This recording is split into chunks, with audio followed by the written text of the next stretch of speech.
रहे हैं।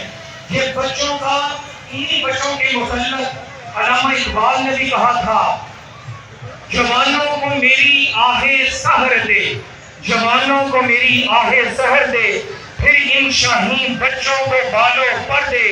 खुदाया आरज़ू है मेरी यही, मेरा नूरे बसीरत आम कर दे।